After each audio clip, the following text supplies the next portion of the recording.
စစ်ပြင်ဆင်ထားတာရှိပေမဲ့ပင်မအင်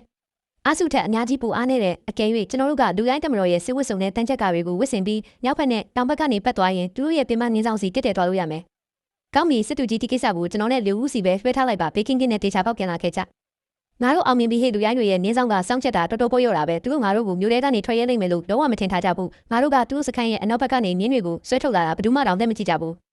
စစ်တူကြီးနက်ဖျားစီကရတဲ့အဲ့ဒီကြောက်ကြားစစ်ဖြူဟာကလူရိုင်းတွေအပေါ်တကယ်ထိရောက်တာပဲသူတို့ကပိုက်ဝရင်ရှောက်သွားပြီးတယောက်နဲ့တယောက်နှစ်ပတ်လုံးနေကြတာစီးရင်နေချင်းမှုလုံးဝမလုပ်ဘူးစီးကမ်းမရှိလိုက်တာလွန်ရောပဲအဲ့ဒီလိုလူမိုက်တဲ့စုလေးတွေကငါတို့ကိုတစ်နှစ်လုံးလုံးဝိုင်းထားခဲ့တဲ့ဆိုတာတွေးမိရင်တကယ်ကိုအရှက်ရစရာပဲကောင်းပြီသူတို့ရှုပ်ချက်ခတ်နေရဲ့အခွင့်အရေးကိုအသုံးချရမယ်သူတို့အားနည်းဆုံးချိန်မှာအပြင်းထန်တိုက်ခိုက်ကြမယ်ငါတို့ဒီညတက်ကောင်ရဲမှာပျောက်ကြားစစ်စင်ရေးကိုစတင်မယ်ကြောက်ဝိုးတွေကိုညှင်းဖင်တွေမှာခြိထားလိုက်မိမိလိုက်တာနဲ့တပြိုင်နက်ပောက်ကွဲလိုက်မယ်လူတိုင်းစခန်းတစ်ခုလုံးပြောင်းဆန်သွားအောင်လုပ်ပြမယ်သူတို့ဒီညကိုအသက်ကိုကဲဖို့ပဲအလုပ်ရှုပ်နေပြီးမြို့ကိုတိုက်ဖို့အချိန်ရှိမှမဟုတ်တော့ဘူးယူခွေနဲ့လူဦးတို့မျိုးတွေကိုဘေကင်းကင်းနဲ့ပြန်ရောက်လာကြပြီးအင်တာနက်အသုံးပြုသူတွေ netizens ညဝေပေးတဲ့နီးလန်းတွေကတကယ်ပဲအသုံးဝင်တာပဲယူရူရန်တခိုင်းရဖြစ်ချော်နိုင်ခဲ့ပြီးအခုမှပဲနားရဲ့စိုးရိမ်မှုတွေကိုချပြစ်နိုင်တော့တယ်မဟာချီခစ်ကတောင်းရုပ်ပါဖိနစ်နေတဲ့ပကံပြအပြင်ဘက်မှာဖိနစ်အမီပုံစံတွေဝင်းရံထားပြီးအတွင်းဘက်မှာဖိနစ်တရဘူးပုံစံတွေနဲ့အလှဆင်ထားတဲ့ငွေပြားပါလေးတွေနဲ့မုံမှန်ထားပြီးအနောက်ဘက်မှာမဟာချီအေဂရီရဲ့လက်ဆောင်ကိုကပေးထုတ်ထားတဲ့မဟာချီခစ်ရဲ့အလှပဆိုင်ရာအာယုံခံစားမှုနဲ့နေတဲ့တက်ပညာကနောက်ပိုင်းခေတ်တွေထက်အနည်းဆုံးရာစုနှစ်အနေငယ်လောက်စိုးနေခဲ့တာဈေးနှုန်းသာပြောပါမစ္စတာလင်ကျွန်တော်တိုက်ရိုက်ဝယ်ပါမယ်ပြီးခဲ့တဲ့အချိန်ကျွန်တော်ဝယ်ခဲ့တဲ့ဝိုင်ဦးနှလုံးကလမ်းမှာအသိခံရလူပြတဲ့ကိုပြတာဖို့ခေါ်သွားကြတယ်အခုကျွန်တော်ရဲ့စုဆောင်မှုထဲမှာမဟာချီခစ်ကရှင်းအောင်ပစ္စည်းတစ်ခုမှမကြံတော့ဘူးမင်းအခုဖက်မှာတဲ့ငါကိုယ်တိုင်လာခဲ့မယ်လာခဲ့စရာမလိုပါဘူးဆရာကြီးမှုကျွန်တော်တခုလောက်မေးချင်လို့ပါတရားဝင်မဟုတ်တဲ့တမိုင်းမတန်းတွေထဲမှာလူရူရန်ဘယ်နှစ်မှာတည်ဆုံးခဲ့တယ်ဆိုတာရေးထားတာရှိလားသူဘယ်လိုတည်ဆုံးခဲ့တာလဲတရားဝင်မဟုတ်တဲ့တမိုင်းမှာတော့အတိအကျနှစ်ကိုမှတ်တမ်းမတင်ထားဘူးသူတည်ဆုံးချိန်မှာအသက်20နှစ်ပဲရှိသေးတယ်လို့ပဲဖော်ပြထားတယ်အသက်20နှစ်ဟုတ်လားဒါဆိုဒီနှစ်ပေါ့သူဘယ်လိုတည်တာလဲအနက်ပေးနဲ့တည်တာလားဒါမှမဟုတ်လူရိုင်းတွေတက်တာလားလူရိုင်းတွေမြို့ကိုဝိုင်းထားတဲ့အချိန်ရိုးတက်မတော်ကတေးလေးတေခုခံခဲ့ကြတာစစ်တီနှစ်သိန်းကနေနောက်ဆုံးမှာထောင်ကနန်းနေငယ်ပဲကျန်တော့တဲ့အထိတိုက်ခဲ့ကြတာနောက်ဆုံးတိုက်ပွဲမှာလူရိုင်းတွေချီနိုင်ငံနဲ့ချူနိုင်ငံတို့ပူးပေါင်းပြီးမြို့ကိုဖောက်ထွင်းနိုင်ခဲ့ကြတယ်လူလူရန်ဟာချီနိုင်ငံစစ်တီတွေရဲ့ဝိုင်းရံမှုကိုခံရပြီးနေရာမှာတဲ့အသက်ခံခဲ့ရတယ်သူ့ရဲ့ရုပ်လောင်းတောင်တဆစီခက်စီခံခဲ့ရတာကျွန်တော်တငယ်ချင်းအချို့နဲ့ဒီအကြောင်းပြောဖြစ်တဲ့အကယ်၍သူသာစောစောမတည်ခဲ့ရင်မဟာချီနိုင်ငံဟာမဟာမိတ်တုံးခွဲရဲ့တိတ်ပိုက်မှုကိုခံရမှာမဟုတ်ဘူးအဲ့ဒီခေတ်ကမဟာချီရဲ့ယဉ်ကျေးမှုနဲ့အမှုပညာကနောက်ပိုင်းခေတ်တွေထက်အများကြီးပုံမှုထုံးကားခဲ့တာတကယ်ကိုနှမျိုးကိုကောက်ပါတယ်ဒီပကံပြအတွက်ရွမ်တန်900ပေးရင်ကိုမင်းသဘောတူရင်အခုချက်ချင်းငွေရွှဲပေးမယ်အဆင်ပြေရလားဆရာကြီးမှုကဒီပကံပြကိုတကယ်သဘောကျတာပဲနော်အလီပေးအလီဖိနဲ့လားကျွန်တော်ရဲ့နာမည်ကြီးတဲ့တမိုင်းပညာရှင်တယောက်ကိုမေးကြည့်တော့တရားဝင်မဟုတ်တဲ့တမိုင်းမတန်းတွေရမင်းဟာကြံကွန်းတိုက်ပွဲမှာတိတ်ဆုံးနိုင်မယ်လို့ဆိုတဲ့ကြံကွန်းခံတဟာနောက်ဆုံးမှာချူနိုင်ငံချီနိုင်ငံနဲ့လူတိုင်းမဟာမိတ်တပ်တွေရဲ့တိမ့်ပိုက်မှုကိုခံရလိမ့်မယ်မင်းဟာချီနိုင်ငံစစ်တီတွေရဲ့ဝိုင်းရံတက်ခတ်မှုကိုခံရလိမ့်မယ်လူယူရဲ့မင်းအသက်ရှင်နေနိုင်ပါစေလို့ငါမျှော်လင့်ပါတယ်ပြီးတော့ချူချီနဲ့လူရိုင်းတွေရဲ့ပူပေါင်းတိုက်ခိုက်မှုကိုလည်းတေချာပေါက်တည်ထားပါစစ်မြင်း2000ကျော်စစ်တီ3000ကျော်ထွက်ပြေးကုန်ပြီးသူတို့ဟာမြင်းအုပ်တွေတိုးဝင်းနေမိလို့ PM ပရာဖြစ်ကုန်ကြတယ်လူရနဲ့ချီပြီးနင်းမိလို့တေကုန်ကြပြီးဒါဘယ်သူလုပ်လဲဆိုတာတော့မင်းတို့မသိဘူးဟုတ်လားဒါမျိုးတွေကစစ်တူကြီးတွေလုပ်တာပါသူတို့မျိုးထဲမှာအောင်းနေတာတနည်းရှိပြီးငုံငက်တွေလိုပဲညင်းတွေကိုလက်ဖြန့်သွားအောင်လုပ်ခဲ့ပြအိုးတွေကဘယ်ကနေမြေကြီးတွေကထွက်လာတာလဲသတင်းပို့ပါတယ်မြောက်ဘက်စခန်းချောင်းမြောင်းတိုက်ခိုက်ခံရပြီးစစ်တူကြီးမိုးလန်ဟာလိုက်လံဖမ်းဆီးစဉ်ပောက်ကွဲမှုကြောင့်နေရာမှာတင်တေဆုံးသွားပါပြီမိုးလန်တေးပြီးဟုတ်လားငါကိုယ်တိုင်ယာတူတူပေးထားတာသူကနပန်းချန်ပီယံလေ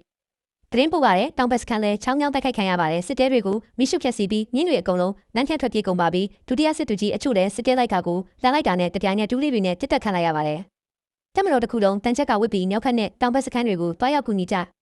ြပျောက်ကြားစစ်စင်ရေးတရားဝင်စတင်ပြီးငါတို့လုံနိုင်ခဲ့ပြီးစစ်တူကြီးငါတို့နိုင်ပြီးမင်းကိုစိတ်ပြအောင်မလုပ်ခဲ့ဘူးကျွန်တော်ကိုယ်တိုင်ရန်သူ300ကိုတက်ခဲ့တာအကောင်300တိတိလောက်အားရစရာကောင်းတာမကြုံရတာကြပြီးပျောက်ကြားစစ်ရဲ့ပထမဆုံးတိုက်ပွဲဟာလုံးဝအုပ်တုံအောင်မြင်သွားပြီးတကယ်အောင်ပွဲကြီးပဲငါတို့လူရိုင်းလေးတောင်းကိုအပြည့်ရှင်းပြလိုက်နိုင်ပြီးလူရိုင်းစကဲကြီးလဲနင်းဘော်ကနေလွှင့်စင်သွားပြီးအသက်ရှင်လားတေးလားမသိရသေးဘူးကြောက်အိုးတွေနဲ့ပောက်ကွဲစေတတ်တဲ့ပစ္စည်းတွေကတကယ်ကိုအစွမ်းပြသွားတာကျွန်တော်နက်ဖျားစီကိုအချိန်ချင်းဆူတောင်းခဲ့တာပောက်ကွဲစေတတ်တဲ့ပစ္စည်းတွေကတိုက်ပွဲကိုအနိုင်ရစေခဲ့တာငါတို့ရန်သူတက်လေးတောင်းကိုတစ်ချက်ထဲနဲ့အပြည့်ရှင်းလိုက်တာဟာယူတက်မတော်လုံနိုင်မှာကိုငါတီးပြီးသားညီနောင်တွေနဲ့အတူအောင်ပွဲခံဖို့အတွက်မောက်ခိုင်မောက်လေးနဲ့ဝူရန်ရဲ့ဝိုးရင်ကြီးအရက်တွေကိုထုတ်ခဲ့ကြစမ်းဂုံယူပါတယ်လူရန်ဒါတွေကငါဝက်ပြီးတင်ထားတဲ့ရနာတွေပဲဒါတွေကအရက်ပြင်းတွေမို့လို့အများကြီးမတောက်နဲ့ဦးသူတို့ကမင်းတင်လိမ့်မယ်လို့ပြောကြပေမဲ့အခုတော့မင်းသမိုင်းကိုပြောင်းလဲပစ်လိုက်ပြီးလူရိုင်းလေးတောင်းကိုဂုံကွဲပစ်လိုက်ပြီးရန်သူစစ်ခဲကိုပါဒုက္ခိတဖြစ်အောင်လုပ်လိုက်ပြီးယူတက်မတော်ရဲ့စိတ်ဓာတ်ဟာအမြင့်ဆုံးကိုရောက်နေပြီးငါမင်းကိုလက်နက်ကရိယာနဲ့ဂိတ်ခါတွေအလုံးလောက်ပေးနေတဲ့ဒီကောက်ချစ်တဲ့သမိုင်းကိုငါအကုန်ပြောင်းလဲပစ်မယ်ပထမအတုပ်ကြီးကအင်ကြီးအစုံ9000စစ်သုံးထုတ်9000စစ်သုံးဖက်နဲ့9000ဒုတိယအတုပ်စစ်သုံးအစင်းတင်စာဘီစကစ်အလိုလျောက်အပူပေးစနစ်ပါတဲ့အစားအစာဗီတာမင်စီပြပရိဇီဝဆေး antibiotics တွေးတိတ်ဆေးမုံခွဲစိတ်ကူတာရေးကိရိယာများတတိယအတုပ် drones ဟုတ်တယ် drone တွေဟာသူတို့စီ drone အချို့ပူပေးလိုက်အသုံးပြုပုံလက်ညှိုစာအုပ်ပါထည့်ပေးလိုက်ရန်သူစခန်းတွေကိုကင်းထောက်ခိုင်းလိုက်စတုထအတုပ်ခစ်တဲ့စစ်ဖြူဟာလက်ညှိုအပြည့်အစုံအထူးစစ်စင်ရေးလက်ဆွဲစာအုပ်မြို့ပြလမ်းမတိုက်ပွဲလက်ညှိုပတ်စံဟုတ်လားအခုနောက်မှာသုံးလို့မကုန်နိုင်အောင်ပတ်စံတွေအများကြီးရှိတယ် စစ်တူကြီးလူရိုင်း3သိန်းတဲကနေအခု3သိန်းခွဲပဲကျန်တော့တယ်။ Rock ကတော့ဒုက္ခိတဖြစ်သွားပြီးသူ့ရဲ့အကိုကြီးကစစ်စင်ရေးကိုကိုယ်တိုင်ဥဆောင်ဖို့ရောက်လာတယ်။အခုငါတို့မှာအထုစစ်တီ9000တန်ချက်က3000မူတာမုံနဲ့1000ချင်းတူးလေး900အပြင်ပောက်ကွဲစေတတ်တဲ့ပစ္စည်းတွေနဲ့ပြဝူတွေလည်းရှိတယ်။ drone တွေအဲ့ဒီရတာတကယ်ကိုအသုံးဝင်လို့နဲ့လူရိုင်းတွေဘယ်မှာစခန်းချလဲသူတို့ရဲ့တက်တွေကိုဘယ်လိုထင်ချက်ထားလဲဆိုတာငါတို့အကုန်လုံးကိုရှင်းရှင်းလင်းလင်းမြင်ရတယ်ပြီးတော့နတ်ဖျားစီကပူပြီးတဲ့စစ်ဖြူဟာလက်ဆွဲစာအုပ်လည်းရှိသေးတယ်ပြီးခဲ့တဲ့3လအတွင်းငါတို့ကြောက်ကြားစစ်ဖြူဟာကိုတကယ်ကိုကျွမ်းကျင်သွားခဲ့ပြီးလူရိုင်းတွေဟာအမြဲတမ်းနောက်ဆက်ခံနေရလို့ညဘက်ဆိုလုံးဝအိမ်မပြောကြဘူးနေခင်းဘက်ဆိုရင်လည်းကောင်းကောင်းတော့မစားရကြဘူးစစ်တူကြီးကင်းထောက်စီကတရင်ပူချက်ရောက်လာပါတယ်လူရိုင်းတွေချူနိုင်ငံနဲ့ချီနိုင်ငံတို့ဟာတကယ်ပဲတိတ်တဆိတ်ဆက်သွယ်နေကြပါတယ်သူတို့သုံးပွင့်ဆိုင်မဟာမိတ်ဖွဲ့ချင်နေကြတာပါနတ်ဖျားကနားကိုဒါနဲ့ပတ်သက်ပြီးကျူတင်တတိပေးထားပြီးသားအကယ်၍သူတို့ကအင်အားချင်းပူပေါင်းခြင်းနဲ့ဆိုရင်ဦးအောင်တိုက်ခိုက်ခြင်းရဲ့အရာတာကိုနီးစမ်းခိုင်းလိုက်တာပေါ့အမိတ်ပေးလိုက်ဆန်ဒီညတက်ကောင်ရမှာတက်ဖွယ်အားလုံးတိုက်ဆန်းဟုတ်ကဲ့ပါစစ်တူကြီးလူရိုင်းတက်သိန်းခွဲတွေက8000ကိုရှင်းလင်းနိုင်ခဲ့ပြီး9000ကိုတုံမှန်ဖြစ်ထမ်းဆီးရမိပါတယ်2000ကတော့ထွက်ပြေးလွတ်မြောက်သွားပါတယ်သူတို့ရဲ့စစ်တေနာပတိချုပ်ဟာပောက်ကွဲမှုအတွင်းတည်ဆုံသွားပြီးဒုတိယစစ်တေနာပတိကတော့လက်နက်ချလိုက်ပါပြီချူနိုင်ငံနဲ့ချီနိုင်ငံရဲ့မဟာမိတ်တပ်တွေကဖြစ်မှာလဲ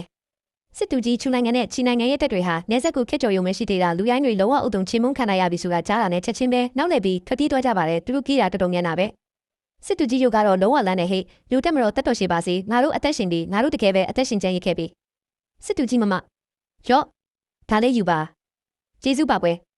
အမေကပြောတယ်မမကသမီးတို့အသက်ကိုကဲခဲ့တာတဲ့သမီးကြီးလာရင်လည်းစစ်တူကြီးဖြစ်ချင်တယ်ကောင်းပါပြီမမမင်းကိုစောင့်နေမယ်နော်အိုး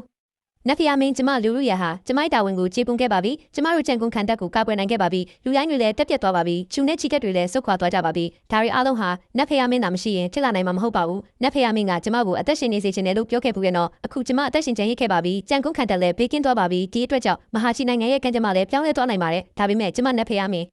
ကိုဘယ်လိုကျေးဇူးဆက်ရမလဲမသိဘူးအကယ်၍နတ်ဘဝဆိုတာရှိခဲ့ရင်မြို့တော်နဲ့တိုင်းသူပြည်သားတွေကိုကဲတင်ပေးခဲ့တဲ့နတ်ဖျားရဲ့ကျေးဇူးကိုဆက်ဖို့လူရန်ဟာဘာမဆိုလုပ်ပေးဖို့အစ်စ်မှာပဲ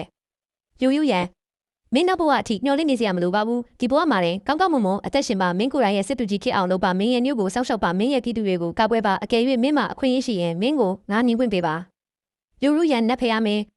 ရှင်ကျမကိုမြင်ချင်တယ်လို့ပြောခဲ့တယ်နော်ဒါဆိုရှင်ကဒီလိုပုံစံရှိတာပေါ့ကိုကာကိုလာကတောက်လို့ကောင်းရလားအရန်ကောင်းပါတယ်ရှင်နောက်ထပ်တစ်ပလင်းတောက်ဦးမလားဟုတ်ကဲ့တောက်ပါမယ်